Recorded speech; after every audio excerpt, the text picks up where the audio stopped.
In this Introduction to Turk's Head Knots video series, we're going to do the tying of Headhunter knots from a Casa knot.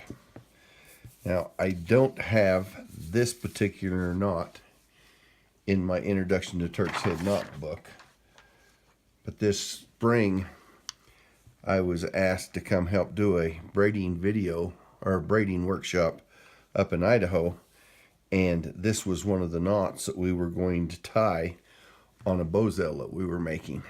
So I drew this set of drawings just for that workshop, but whenever I do a update on my books or something, I'm going to add this knot in it.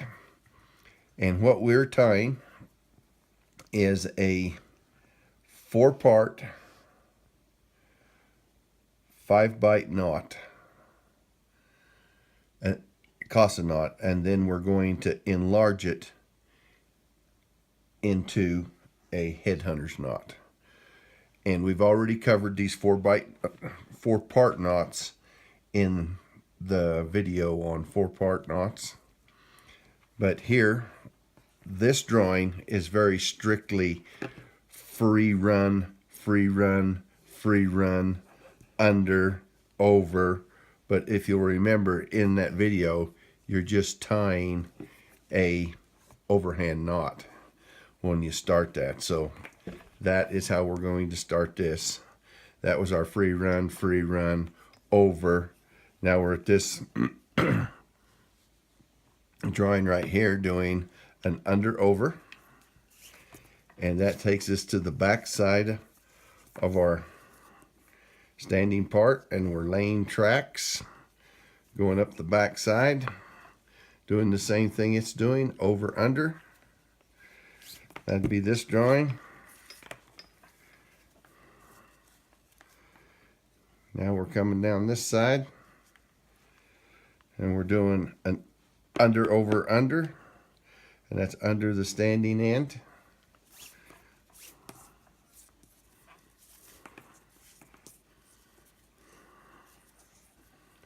Now we're going to split our tracks.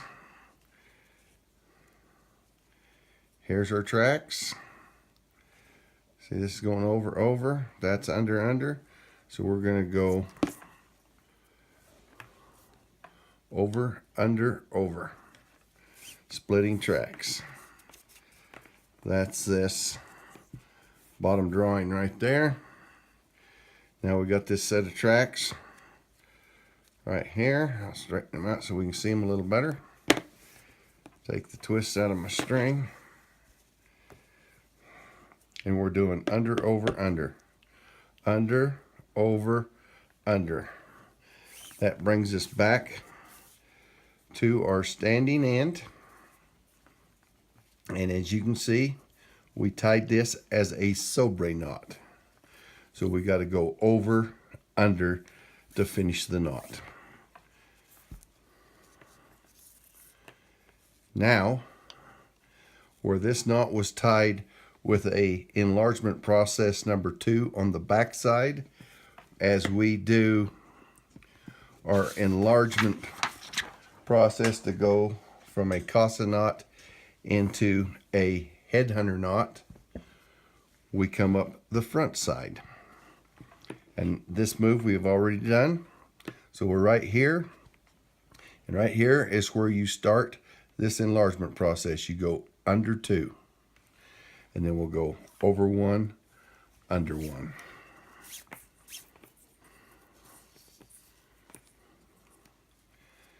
Now we're going to turn, and since it's the headhunter, see how we went under on this side? On this side we're going to go over. So we're going to go over 2, under 1, over 1. Over 2, under 1, over 1.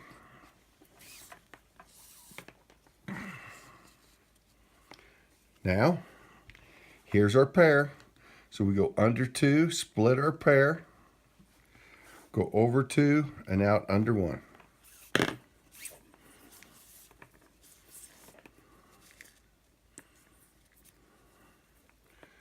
Okay, here's our pair.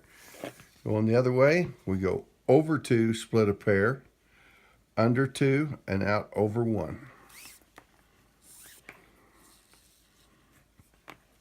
Okay, now we've got a pair right here and a pair right there. So we go under 2, split a pair, over 2, split a pair, and out under the knot, under 2.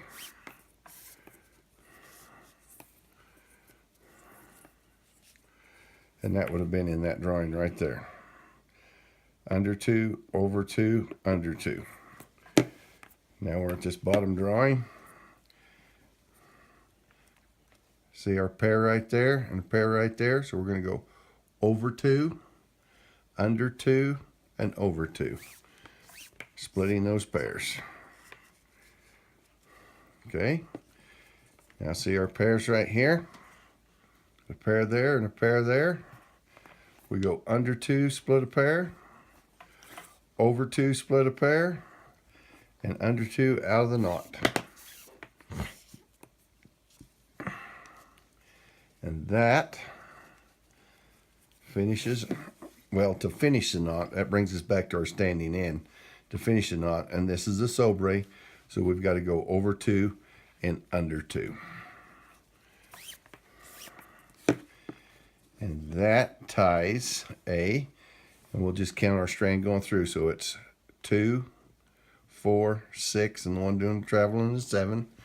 And the bites are 1, 2, 3, 4, 5, 6, 7, 8, 9. So it is a 7-part, 9-bite, 2-pass headhunter knot. And the reason they're headhunter knots is they're a gaucho knot with a half a V. So we got a V and a half. See, here's a V and a half. That's what makes headhunter knots, is it doesn't have full patterns of V's. And also, this knot is the side button knot in Bruce Grant's book. I hope you've enjoyed this video, and thanks for watching.